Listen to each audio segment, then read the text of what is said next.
So good morning guys. तो चलिए start करते हैं आज की क्लास। पहला प्रश्न बताइए, भारत का पहला इलेक्ट्रिक व्हीकल सिटी कौन सा बना है? गुजरात का केवड़िया। और अगर आपसे पूछा जाए ना कि भारत का पहला इलेक्ट्रिक व्हीकल फ्रेंडली हाईवे कौन सा बन रहा है? दिल्ली चंडीगढ़ हाईवे। और इलेक्ट्रिक से आपको याद आएगा रेलवे पूरी तरह से कब इलेक्ट्रीफाइड हो जाएगा? 2023 तक। और पूरी तरह से रिन्यूएबल एनर्जी ग्रीन एनर्जी पे चलने लगा कब तक? 2030 तक।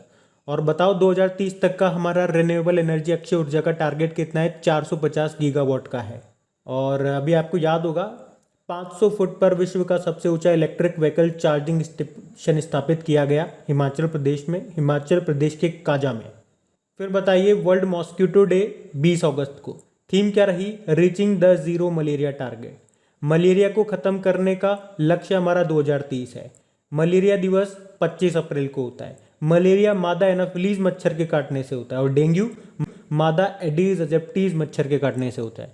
चलो बताओ वर्ल्ड डेंगू डे कब मनाते हैं? कमेंट बॉक्स में टाइप करके बताओ। अगला है, राष्ट्रीय युवा पुरस्कार किसे दिया गया? मोहम्मद आजम को। एक नेशनल यूथ डे भी याद रखो इसी से, 12 जनवरी को स्वामी विवेकानंद जी के जन्मदिन को। इंटरनेशनल यूथ डे 12 अगस्त को होता है। अभी ग्लोबल यूथ डेवलपमेंट इंडेक्स आया था 2020 वाला, उसमें भारत 122वें स्थान पे था, टॉप पे सिंगापुर रहा। एटना ज्वालामुखी किस द्वीप पर है? सिसिली द्वीप पर है। और कहाँ है ये? इटली में है। इटली में एक स्ट्राम्बोली ज्वालामुखी बहुत इंपॉर्टेंट है, एग्जाम में पूछा जाता है, जिसे भूमध्य सागर का प्रकाश स्तंभ भी कहा जाता है। ये किस द्वीप पर है? लिपारी द्वीप पर है। एग्जाम में प्रश्न आया था ये द्वीप वाला, इसलिए बता रहा हूँ मैं आपको ये तो पता होगा एटना ज्वालामुखी कहाँ पर है? इटली में है। प्रश्न आया था किस द्वीप पर है? सिसिली द्वीप पर। विशुवियस ज्वालामुखी भी आपको इटली में मिलेगा। बताओ कौन सा महाद्वीप जहाँ पे एक भी ज्वालामुखी नहीं है? ऑस्ट्रेलिया। विश्व का सबसे ऊंचा सक्रिय ज्वालामुखी कौन सा है? माउंट कोटोपेक्स, जो आपको मिलेगा इक्वेटर में। और ज्वालामुखी में सबसे ज्यादा कौन सी गैस निकलती है? तो जलवाष्प, वाटर वेपर। अफ्रीका की सबसे ऊंची चोटी किलिमंजारो है, किस देश में है? तंजानिया में। अभी बीएसएफ के नए डायरेक्टर जनरल बने थे, पंकज कुमार सिंह नाम है। ITBP Indo Tibetan border police के नए बने थे डायरेक्टर जनरल, क्या नाम है? संजय अरोड़ा। फिर बताइए, अंतर्राष्ट्रीय जैव विविधता दिवस इंटरनेशनल डे ऑफ बायोडाइवर्सिटी कब होता है? तो आंसर होगा 22 मई को। इसकी थीम थी we are part of solution. और विश्व कछुआ दिवस कब मनाया जाता है? 23 मई को मनाया जाता है। वर्ल्ड थायराइड डे कब होता है? 25 मई को होता है। थायराइड शरीर की सबसे बड़ी अंतःस्रावी ग्रंथि होती है, एंडोक्राइन ग्लैंड होती है। वैसे शरीर की सबसे बड़ी ग्लैंड होती है यकृत, लीवर बोलते हैं इसको। अच्छा, वर्ल्ड हंगर डे कब मनाया जाता है? 28 मई को। इसकी थीम थी एक्सेस एंड्स हंगर। और आपको याद होगा ग्लोबल हंगर इंडेक्स आया था, उसमें भारत 94 नंबर पे था। इंटरनेशनल एवरेस्ट डे कब मनाया जाता है? तो आंसर होगा 29 मई को मनाया जाता है। इसे नेपाल में सागर माथा के नाम से जाना जाता है। और वर्ल्ड मिल्क डे ये 1 जून को होता है। और ग्लोबल डे ऑफ पेरेंट्स भी 1 जून को होता है। अच्छा, वर्ल्ड मिल्क डे की थीम क्या रही थी? Sustainable in a dairy sector. National milk day आप जानते हो 26 नवंबर को मनाया जाता है। वर्ल्ड बाइसिकल डे कब होता है? 3 जून को होता है। और वर्ल्ड एनवायरनमेंट डे ये 5 जून को होता है। इसकी थीम थी री इमेजिन रिसर्च रिस्टोर। और इसका फोकस था इकोसिस्टम रिस्टोरेशन। होस्ट कंट्री था पाकिस्तान।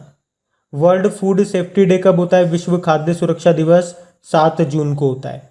और थीम क्या थी? Safe food today for a healthy tomorrow. और वर्ल्ड फूड डे कब होता है? ये होता है 16 अक्टूबर को, जबकि नेशनल फूड डे 24 अक्टूबर को होता है। वर्ल्ड ओशियन डे, विश्व महासागर दिवस, ये होता है 8 जून को। इसकी थीम थी the ocean life and livelihoods. एक याद रखना, वर्ल्ड मैरीटाइम डे भी होता है, विश्व समुद्र दिवस। सितंबर के लास्ट थर्सडे को ये मनाया जाता है। लास्ट टाइम हमने 24 सितंबर को मनाया था, इस बार हम 30 सितंबर को मनाएंगे। जबकि नेशनल मैरीटाइम डे भी होता है, राष्ट्रीय समुद्री दिवस, वो 5 अप्रैल को होता है। तो आप पुराने महीने के करंट अफेयर्स का रिवीजन करेंगे। और हाँ गाइस, देखिए इंडिया के टॉप बैंक एडुकेटर्स एक बार फिर अनअकैडमी पर आपके लिए ला रहे हैं ढेर सारी फ्री क्लासेस। तो अनअकैडमी की हर क्लास कंडक्ट की जाती है आपके बैंक की हर परीक्षा की तैयारी को और भी ज्यादा मजबूत करने के लिए। और ये सारी फ्री क्लासेस आपको मिलेंगे अनअकैडमी पर, जहां पर आप अपने फेवरेट टीचर के साथ अपने घर से अपने पर्सनल शेड्यूल के हिसाब से पढ़ सकते हैं। और अनअकैडमी की हर क्लास आप लाइव नहीं तो बाद में रिकॉर्डेड सेशन के द्वारा भी अटेंड कर सकते हैं। और अगर आप चाहें तो क्लास को डाउनलोड करके ऑफलाइन भी देख सकते हैं। और आप लाइव क्लास में आस्क अ डाउट फीचर के द्वारा टीचर से अपने डाउट भी क्लियर करवा सकते हैं। और आप लाइव क्विजेज और टेस्ट सेशन भी अटेंड कर सकते हैं, जहां पर आपको अपनी लाइव रैंकिंग भी देखने को मिलेगी। और अनअकैडमी पर टोटल 12 भाषाओं में क्लासेस कंडक्ट होती है, तो आप अपनी फेवरेट भाषा में क्लास अटेंड कर सकते हैं। आप अपने टीचर के साथ इंटरेक्ट कर सकते हैं, लाइव पोल में पार्ट ले सकते हैं, और ये सभी फीचर आपको मिलेंगे एक ही प्लेटफॉर्म पर, एक ही सब्सक्रिप्शन के साथ। तो आज ही सब्सक्राइब करें अनअकैडमी पर और इन सभी बेनिफिट्स का लाभ उठाइए। और हाँ देखिए, अगर आप मेरा कोड जो कि है क्रेक एग्जाम 10 यूज करते हैं तो आपको एडिशनल 10% का इंस्टेंट डिस्काउंट भी मिलता है। तो आपको इन सभी क्लासेस के जो लिंक हैं वो नीचे डिस्क्रिप्शन में मिल जाएंगे, तो वहां जाकर के आप इन सबका बेनिफिट उठा सकते हैं। अभी हम बढ़ते हैं। तो बताइए, कांस फिल्म फेस्टिवल 2021 में किसने पाल्म डी और पुरस्कार जीता? तो आंसर होगा जैन कैंपियन ने। ये फ्रांस की फिल्म निर्देशक हैं और फिल्म टाइटन के लिए इन्होंने ये पुरस्कार जीता। एनबी ड्राइवर नाम का एक आर्टिफिशियल इंटेलिजेंस बेस्ड गणितीय मॉडल ये डेवलप किया आईआईटी मद्रास ने। इसका काम क्या होगा? कैंसर के कारण जो अनुवांशिक परिवर्तन होते हैं उनका पता लगाना। बताइए, स्पार्क्सन ट्रॉफी किसने जीती थी? विश्वनाथ आनंद ने। तो आप समझ ही गए होंगे स्पार्क्सन ट्रॉफी का संबंध चेस से है। पहले ग्रैंड मास्टर है हमारे ये, और पहला राजीव गांधी खेल रत्न पुरस्कार भी इन्हीं को मिला था 1991-92 में। वैसे राजीव गांधी खेल रत्न पुरस्कार का नाम अब बदल करके मेजर ध्यानचंद के नाम पे कर दिया गया है। तो बताइए, ग्राहकों के लिए फेडी artificial intelligence powered virtual assistance को लॉन्च किया था भी फेडरल बैंक ने। फेडरल बैंक के एमडी सीईओ श्याम श्रीनिवासन है। हेडक्वार्टर मिलेगा आपको केरल में। इसका टैगलाइन होता है योर परफेक्ट बैंकिंग पार्टनर। बताइए, आरएसएस बिल्डिंग इंडिया थ्रू सेवा नाम की बुक के लेखक कौन है? सुधांशु मित्तल है। और किसे मोहन बागान रत्न से सम्मानित किया जाएगा? शिवाजी बनर्जी को।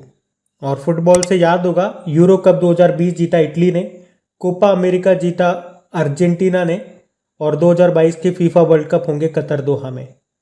विश्व शतरंज दिवस ये 20 जुलाई को मनाते हैं, पढ़ चुके हैं। किस देश ने चाइल्ड टैक्स क्रेडिट प्रोग्राम का विस्तार किया? तो आंसर होगा अमेरिका ने। भारत का पहला ग्रीन हाइड्रोजन प्लांट किसके द्वारा बनाया जाएगा? इंडियन ऑयल कंपनी के द्वारा। कहाँ पे? उसकी मथुरा रिफाइनरी यूपी में। इसके अध्यक्ष हैं श्रीकांत माधव वैद। बताइए, भारत के जयनगर से किस देश के कुर्था के बीच रेलगाड़ी परिचालन का सफल परीक्षण अभी किया गया? तो ये आपको मिलेगा नेपाल में। इसकी लंबाई है 34.5 किलोमीटर। और कहाँ से कहाँ चलने वाली है ये? बिहार के मधुबनी में जो जयनगर है उससे नेपाल के कुर्था के बीच में। बताइए, हाल ही में जारी स्मार्ट सिटी अवार्ड 2020 में पहले स्थान पे कौन रहा? इंदौर और सूरत। और राज्यों में बात करेंगे तो उत्तर प्रदेश टॉप पे था।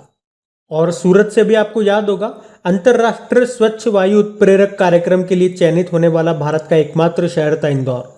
पूरे विश्व में 2 शहर चुने गए थे, एक तो इंदौर चुना था भारत से और दूसरा था इंडोनेशिया का जकार्ता। और अभी वाटर प्लस सर्टिफिकेट पाने वाला ये पहला शहर भी बना था। बताइए, भारत के पहले स्वदेशी विमान वाहक पोत, इसका नाम क्या है? तो आंसर होगा आईएनएस विक्रांत। अभी तक हमारे पास एकमात्र विमान वाहक पोत है जिसका नाम आईएनएस विक्रमादित्य है, जो कि हमने रशिया से लिया था। टोक्यो ओलंपिक में क्वालिफायर करने वाले पहले जूडो खिलाड़ी बने थे कौन? सुशीला देवी। और टोक्यो ओलंपिक का शुभंकर था मिराई तोबा और पैरालंपिक का था सोमाइती। वैसे आप जानते हो टोक्यो ओलंपिक, इसमें 1 गोल्ड आया हमारे पास, 2 सिल्वर आए थे और 4 ब्रॉन्ज आए थे। और इस तरह से मेडल की लिस्ट में भारत 48 नंबर पे था। 48 नंबर के आपके चीफ जस्टिस ऑफ इंडिया भी हैं, एनवी रमन्ना उनका नाम है। बताइए, किसने द स्टार्टअप वाइफ नाम की बुक को लिखा? तहमीमा अमन ने।